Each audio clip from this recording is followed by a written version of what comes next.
Welcome to Gary's TV channel. So nandito na naman tayo para silipin naman natin ang estimated salary ni Fading Rizan Vlogs. So ito ay ama ni Richelle Morales Vlogs mga lods. So supportan din natin ang kanyang channel. Kagaya na pag-support natin, siyempre kay Langga Richelle. Pero siyempre huwag nyo rin kalimutan na isama sa pag-support ang aking channel. So ito ay request naman ni Donalyn Nuliel. So idol, maraming salamat sa iyong request and then siyempre sa pagsubaybay mo sa aking channel. Ingat ka palagi dyan and God bless. So mga lods, kung bago pa kayo sa aking channel, pakiclick naman ang subscribe natin and then siyempre pakipost na rin ng notification bell para lagi kayong updated sa ating video. So ano pa ba ang hinihintay natin mga lods? Let's go!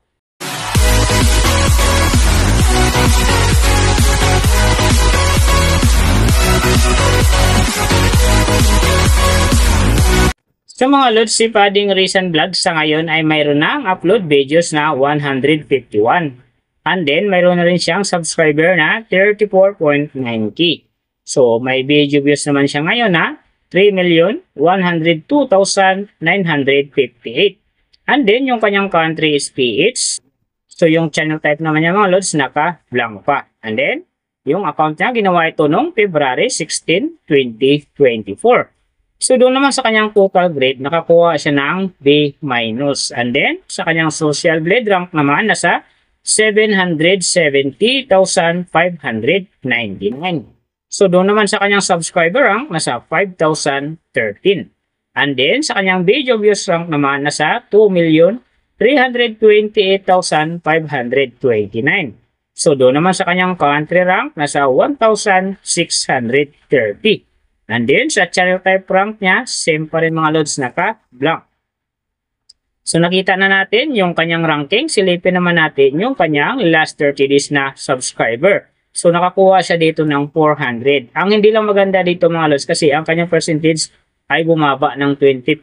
So, ibig sabihin, mas bumaba yung pasok ng kanyang subscriber ngayon kung i-compare natin sa nakaraan niyang buwan. So, alam na this, mga fans ni Fading Rizan Vlogs, Rochelle fanatic yan, mga kalingap fanatic. So share na natin sa ating mga newsfeed and din sa ating mga friends ang kanyang video dahil big help yan para gumanda uli ang pasok ng kanyang subscriber. So doon naman sa kanyang views mga lods in the last 30 days, nakakuha siya ng 147,833k views.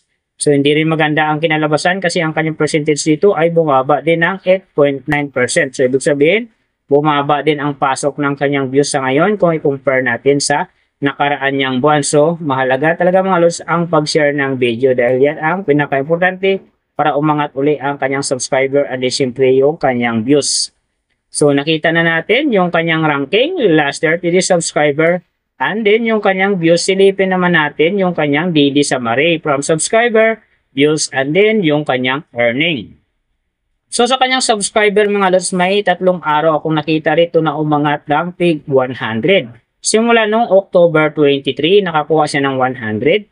And then, nasundan naman ito ng October 29, nakakuha ulit siya ng 100. So, pagdating naman ng November 5, nakakuha siya ng 100. Kaya ang kanyang subscriber ngayon nasa 34.9k. So, doon naman sa kanyang views mga lods, yung magaganda rito, October 26, nakakuha siya ng 9,000. And then, pagdating ng October 29, nakakuha naman siya ng 16,000. So, yung last na medyo maganda pa sa kanya, yung November 3, nakakuha siya ng 10,000. So, yan ang magagandang views na nakuha niya mga lods. Pero sinasabi ko, hindi yan ganun kaganda kasi nga ang kanyang percentage dyan ay bumaba ng 8.9%. So, doon naman sa kanyang earning, tingnan natin dito yung October 26. So, sa kanyang low estimated, nakakuha siya ng $2.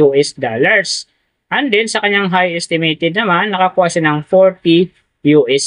So, ang mga yan naman mga lods, daily summary lang. Mas maganda kung silipin natin yung naka-round off na from daily, weekly, and monthly para malaman na natin kung magkano na ngayon ang estimated salary ni Fading Rizan Vlogs dito sa YouTube. So, unahin natin yung kanyang daily average. So, sa daily subscriber, nakakuha siya ng 14. And then, sa kanyang views naman, nakakuha siya ng 4,928. So, doon naman sa kanyang daily low estimated ng kanyang earning, nakakuha siya ng $1. So, times natin sa 58, mayroon siyang 58. And then, sa kanyang daily high estimated naman ng kanyang earning, nakakuha siya ng $20. So, times natin sa 58, mayroon siyang 1,160. So yan mga lods ang kanyang daily average. So pupunta naman tayo sa kanyang weekly average. So sa weekly subscriber, nakakuha siya ng 98. And then sa kanyang views naman, nakakuha siya ng 34,496. So doon naman sa kanyang weekly low estimated ng kanyang earning, nakakuha siya ng $9. So times natin sa 58, mayroon siyang 522.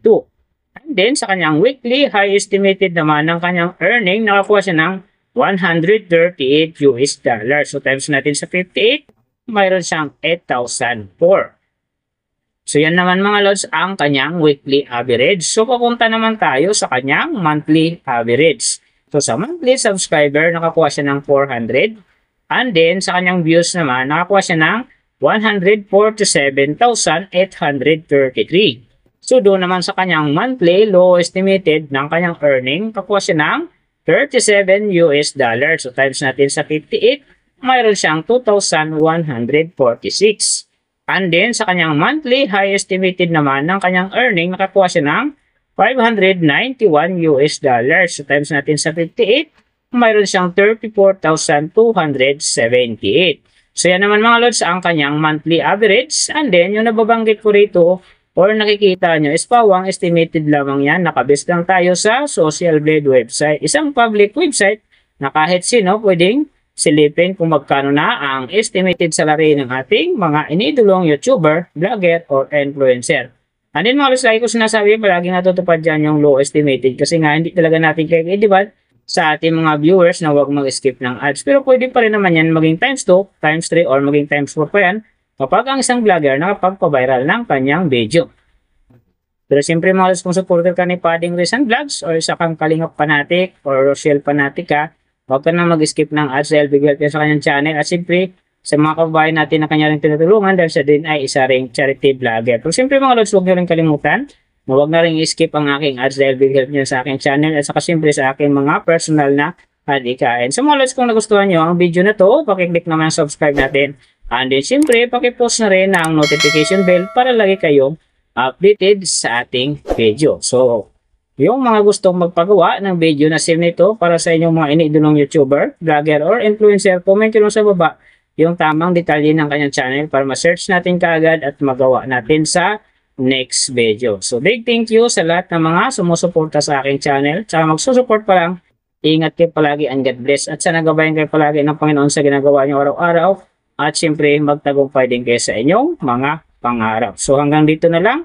See you on my next video.